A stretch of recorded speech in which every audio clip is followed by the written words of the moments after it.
Do good work is not a label, but a way of living. It is the constant and diligent effort to achieve a new level of excellence in one's own life. It is the hidden inner beauty behind the struggle to achieve excellence. It's not perfect, but imperfect. It is the effort, discipline, and focus that often goes unnoticed. The goal of Do Good Work is to highlight that drive. The guests I have on this show emulate this drive in their own special way. You'll be able to apply new ideas into your own life by learning from them. We will also have one-on-one episodes with me where we'll dive into my own experience with entrepreneurship and leadership.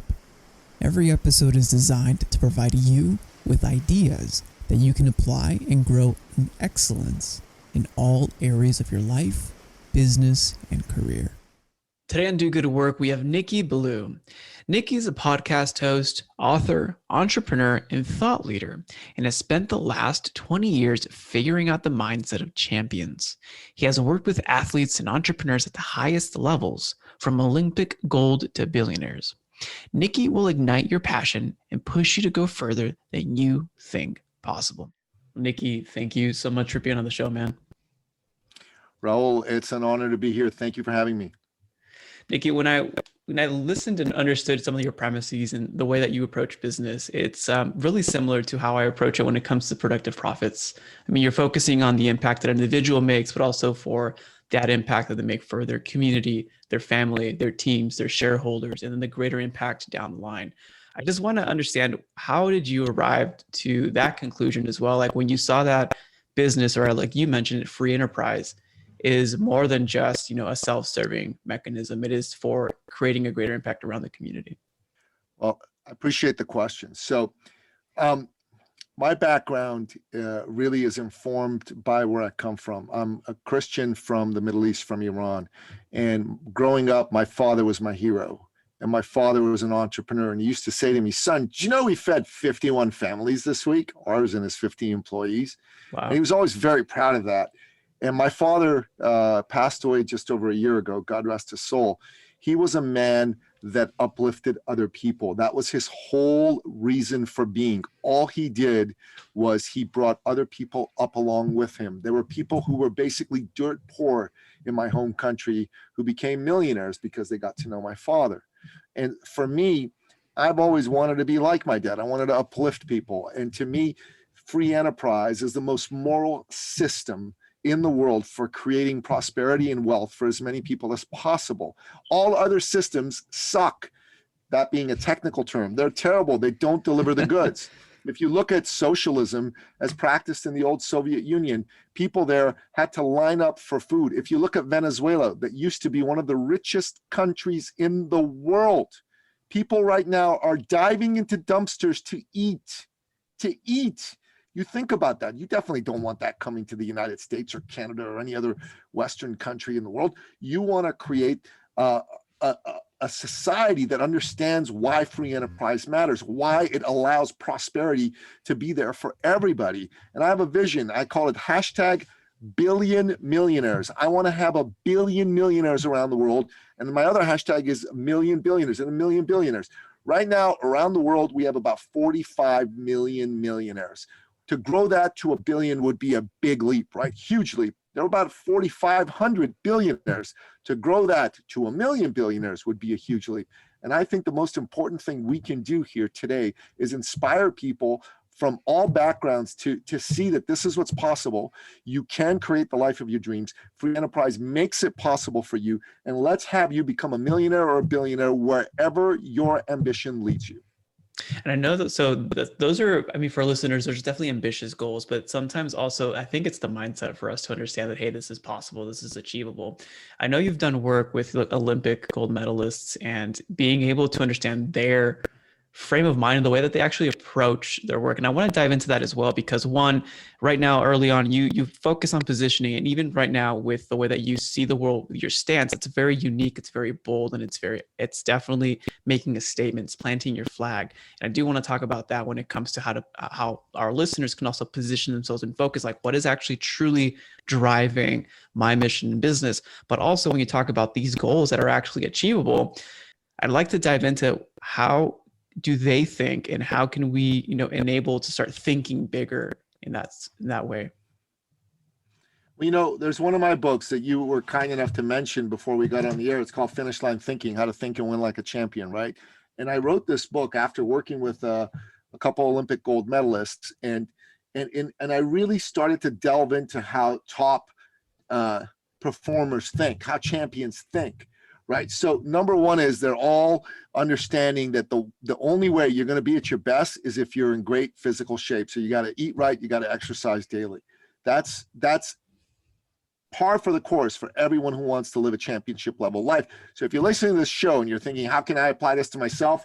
Start eating right, start working out on a daily basis, even do 2 workouts a day if you're so inclined to do so. Second thing you got to do is you really need to think about who you surround yourself with. The great Charlie Tremendous Jones said, you're going to be the same person in 5 years except for who you hang around and the books that you read. So it's important that you read good books like my book, and it's important that you hang around great people. The law of proximity is everything. The great Tony Robbins at one point was worth about $20 million, and he wanted to become a billionaire, and it wasn't happening for him. He went from 20 million to 25 million net worth, and it's still good, but how do I become a billionaire? He was thinking to himself. And then he met a couple billionaires, and one of them said to Tony, so Tony, what can I do for you? You've done a lot of great things for me. He says, look, I want to be a billionaire like you. How do I do that?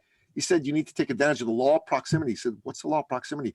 He said, proximity is power. The people you are around are the ones that are going to determine who you are. Your destiny is determined by who you decide to surround yourself with. So start hanging around billionaires. Tony Robbins started hanging around a bunch of billionaires. Now he's worth a couple $1 billion. That's how it works. I think it's important to be able to also dissect that for our listeners right now, depending on where you want to serve, where you want to do, the goals that you want to, exhibit. Again, this can be as simple as, a communication goal that you want to be able to communicate better, give better speeches. You got to hang out with people who actually are doing that so that you can learn how they learn, think how they think. And I know even with, the remote work that is currently happening, you can still do that and create community around that. When you're focusing on high achievement, success thinking, and walking down that path, what are some of the habits that you've instilled in your own life based on working with all these people that you've seen, you've understood, you've kind of seen the themes, some correlations, and then how have you adapted that into your life, and how do you suggest listeners to adapt it into their life?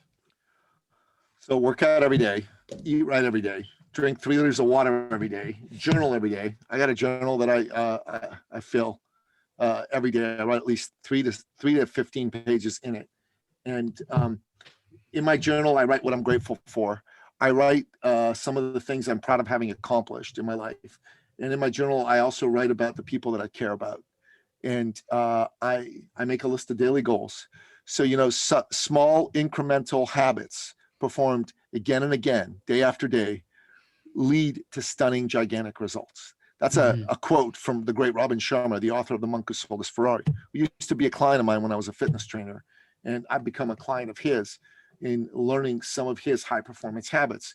That's one of the best things I've ever heard anybody say. And if you take the time to make sure that you have a daily practice of journaling, of gratitude, of exercise, of reading, of uplifting people around you, you're going to be good. And if you're in business for yourself, you need to be having sales conversations on a daily basis. As the owner of your business, you're the chief salesman, saleswoman of your business. You need to be having sales conversations. Every day I speak to people. Every day I look for an opportunity to do business with somebody. I had a conversation today with an old client I hadn't talked to in a couple decades, to be honest with you. He used to be a fitness client of mine. We just started working together again. He's about to start something new. And when he does start something new, this guy, he creates multi-million and billion-dollar companies. So what I'm going to do with him is I'm going to help him get to that next stage. And then at that point in time, I'm going to say to him, listen, we need to keep working together. So hire me ongoingly. And then I run peer groups as well. So I'm going to have him come check out our peer groups. So this opportunity that I created out of reaching out to an old client who I owed some sessions to is going to result potentially in somewhere between $25,000 and $250,000 in business. And that's just out of me having phone calls on a daily basis.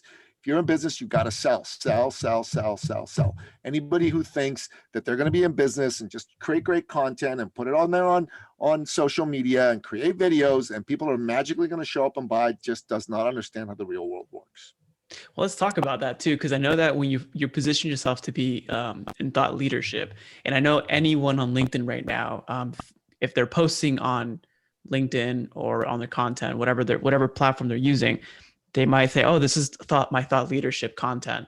And I want to give you a preface to that I was speaking to or reading online for, podcasting. Everyone's saying a podcast is like your new website. Everyone needs to have it, but not everyone deserves to have a podcast. Now, when it comes to thought leadership, though, how do you distinguish, just content that you're posting, and how do you actually focus on positioning yourself as a thought leader to enable you to have those sales conversations, to take that next step, not just posting it and then hoping someone comes through? Look, first of all, you should have those sales conversations, whether your thought leadership is baked or not. You should always be having sales conversations. If you're in business, you're having sales conversations, whether you're a thought leader or not. Everybody should do this. And I just want to emphasize this because so many people think, oh, no, I don't want to be seen as a slimy salesperson. I don't want to be one of those pushy people. Screw that. Be pushy if that's what you have to be. And yet don't be slimy, be a good person. Be a good person. Don't be a jerk. Don't try to sell something to someone who doesn't need it, but don't you dare not sell something to someone who does need it. You got to sell, period, full stop, end of story. Anyone who doesn't get that, get out of business, go be an employee because you're not ready for entrepreneurship if you don't understand that you need to sell. Okay, that's very important for people to understand. As far as thought leadership is concerned, listen, the fact that you had a thought doesn't make you a thought leader. Sorry, sorry, but that's not how it works, right? You become a thought leader by going through the process of understanding your experience and turning it into IP. So look, I've done a lot of work with a guy out of Australia by the name of Matt Church. He taught me something called IP creation. This is a methodology he uses that he teaches called pink sheets. Anybody can grab pink sheets and teach them. Matt has no problem with that. So this is 47 distinct pieces of IP that I've created around the area of winning, right? So 47 distinct pieces of IP here so far. Actually, 48. Sorry about that. And we're going to get up to about 60, okay? Why is this important? When it comes to winning, I've taken the time to do the thinking and create the discrete pieces of IP, okay? So let me give you an example. Over here, I say, what happened to me? Right now, here's the first thing that happens. The most important factor in becoming a champion is how you think, okay? The most important factor, and I explain it more deeply. How a champion thinks is the decisive factor that makes him a champion. His thoughts, his attitudes, his beliefs are so precise that they allow him to win, okay?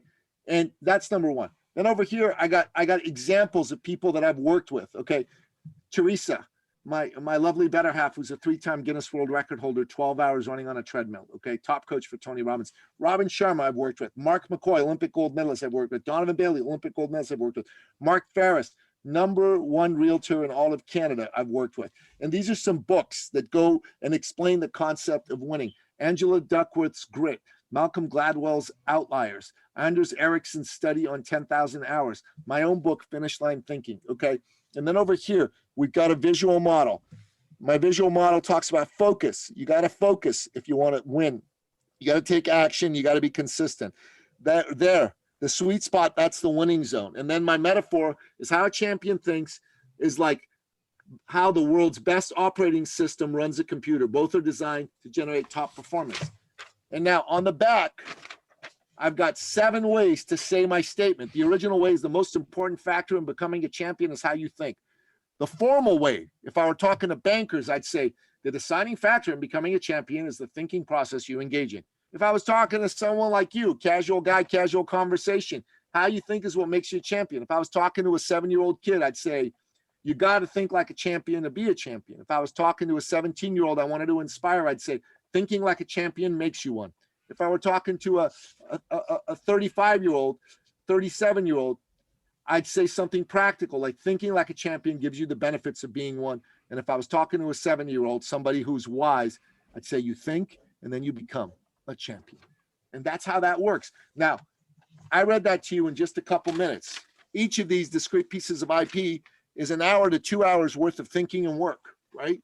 And that's what it takes for for somebody to be able to become a thought leader. So I'm now a thought leader with some really, really well thought out thought leadership in the area of winning. That's what it takes. That's a whole process. We teach that in our thought leader immersion workshops.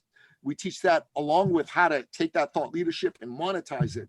And that's what people who are interested in thought leadership need to be. If you just post somewhere, you're not a thought leader. I'm sorry, you just had a thought and you put it somewhere, and you want to see who's going to react. That's all you do. Yeah, there's a strategy behind it. And I like that there's a visual component to it, how it looks like, what is a metaphor, what it's like, and also what is the context or the contextual context that's needed to understand this, then maybe real life examples. And then the last piece I thought was really smart, to the language, because language is the only way that we can communicate our ideas to each other, and your language describes how you actually think. So making sure that you have language for, you know, a very polished presentation to a casual conversation, or even if you're explaining it to someone who is younger or may not have the enough context to understand. And the more that you're able to, I guess, communicate that through language, the better you grasp the idea and the more that you actually own the idea. And it's pretty cool to have, you know, a physical form of IP to be able to say, this is my stance. And from that, multiple pieces of content, obviously, from this particular, you know, format. So when it comes to developing, you know, IP, that's the process. Sharing that to the world is the act of thought leadership. And I mean, I'm sure you've read like Baker's book of The Business of Expertise. You know, what's the difference between showing your expertise and then teaching or showing your thought leadership? So there's a distinction between expertise and thought leadership, okay, that I want to draw here. So Matt Church puts it like this. An expert's someone who knows something. A thought leader is someone who's known for knowing something. For you to become known, you need to broadcast, you need to publish. So you got to write books, you got to put out white papers, you got to do podcasts, you got to do live streams. You just got to be out there putting your information out there. That's the only thing that's going to make you a thought leader, right? And you need to also take the time to like get in front of potential buyers. Because if you're not doing that, you're an Ivy Tower thought leader, which is fine. But if you're in business, that's not really fine. You need to be an actual commercially successful thought leader. And we are about creating commercial success, right? So Matt Church says that the game of thought leadership is about getting you from wherever you are to a minimum of $500,000 to up to $3.5 million a year, doing work you love with people you like whenever you want, anywhere between 50 and 200 days a year. So $500,000 to $3.5 million a year, 50 to 350 days a year, doing work you love with people you like whenever you want. That's thought leadership. I kind of like that definition that Matt came up with. And it's one of the things we've been working very hard to teach people.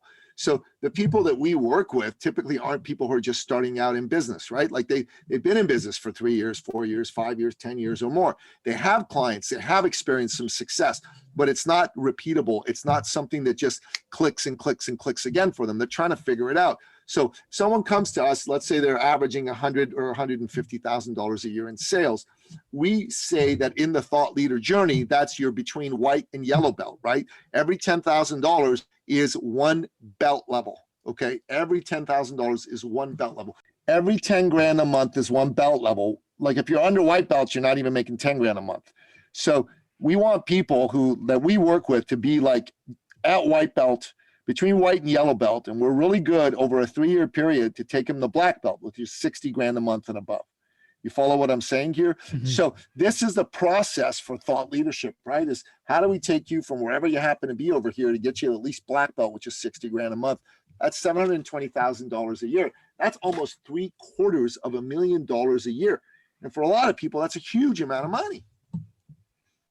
That makes a lot of sense. But with the expertise, though, it's making sure that you know the value that you're doing, and then also the branding piece that ties into the thought leadership piece. Well, expertise, I just want to really be careful. Expertise, there's a lot of people who are experts. A lot of people know stuff. But if you haven't taken the time to figure out how to get in front of the right people that need what you have to offer and have them know you, then you're not really a thought leader. You're just an expert. You've got to become known. Mm-hmm. And you're not going to become known by creating and sitting somewhere.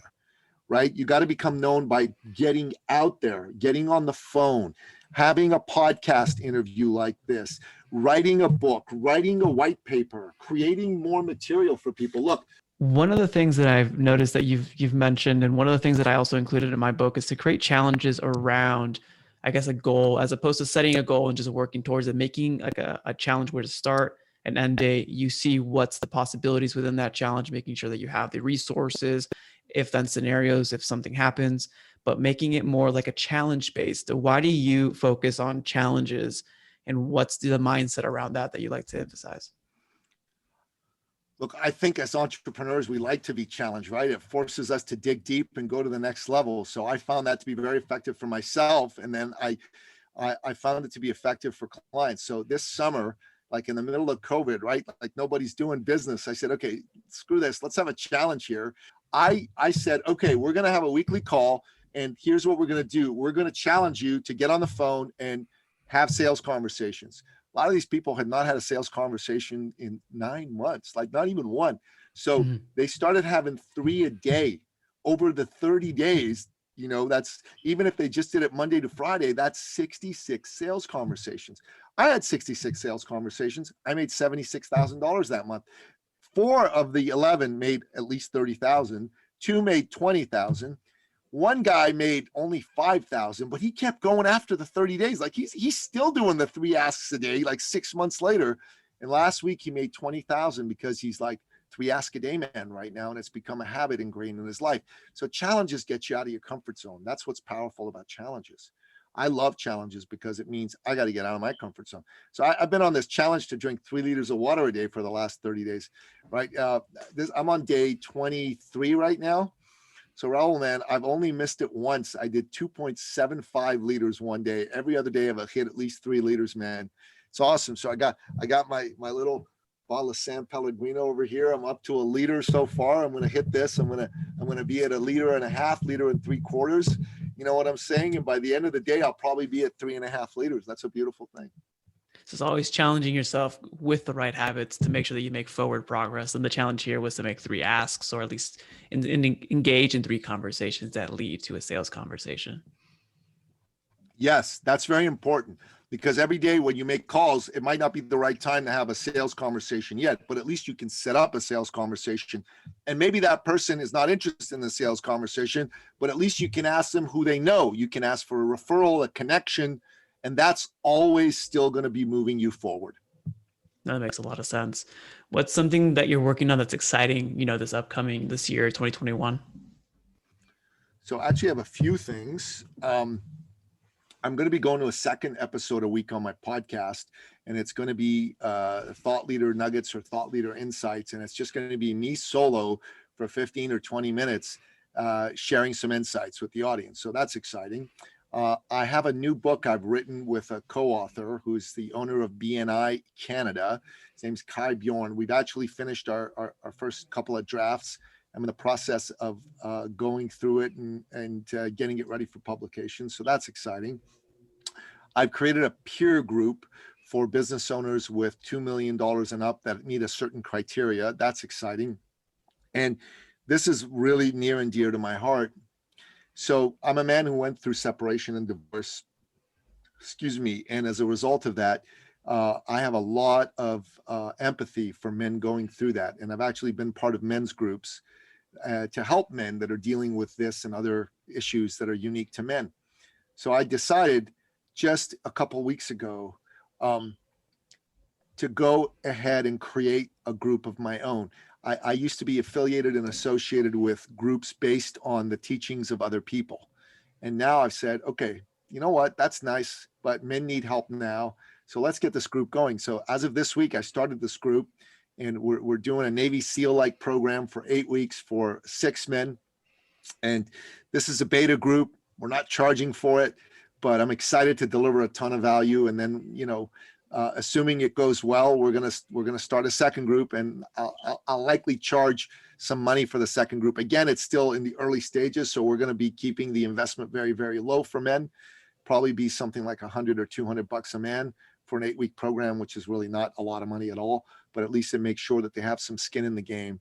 And what I want to do, my friend, is I want to be one of the folks who creates a movement for men, helping men really reclaim their masculinity, restore masculine power. There's a lot of negative talk about men these days, talking about toxic masculinity and how it's so terrible. My own take on that is there's nothing toxic about real masculinity. Masculinity is what built the world and helped keep families and society safe.